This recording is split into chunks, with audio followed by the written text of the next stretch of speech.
Verses 14 through 17, for she sits at the door of her house on a seat by the highest places of the city to call to those who pass by, who go straight on their way. Whoever is simple, let him turn in there. For as him who lacks understanding, she says to him, stolen water is sweet, and bread eaten in secret is pleasant. In verse 16, she knows that the unwise will turn her away.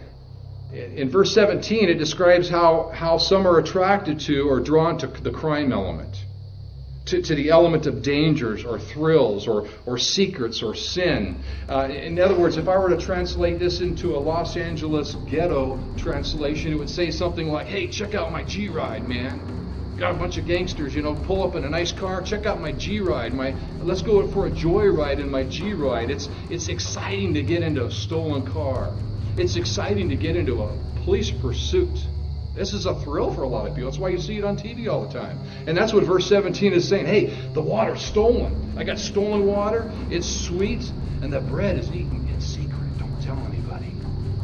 And it's pleasant. Very, very enticing. My Bible study note says it this way, and I quote, there is something hypnotic and intoxicating about wickedness. One sin leads to another. Sinful behavior seems more exciting than the Christian life.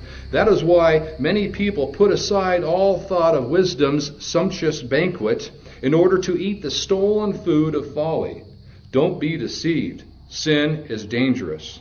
Before reaching for forbidden fruit, take a long look at what happens to those that eat it. Close quote. Look at what happened to us because of those that partake of the fruit in the garden.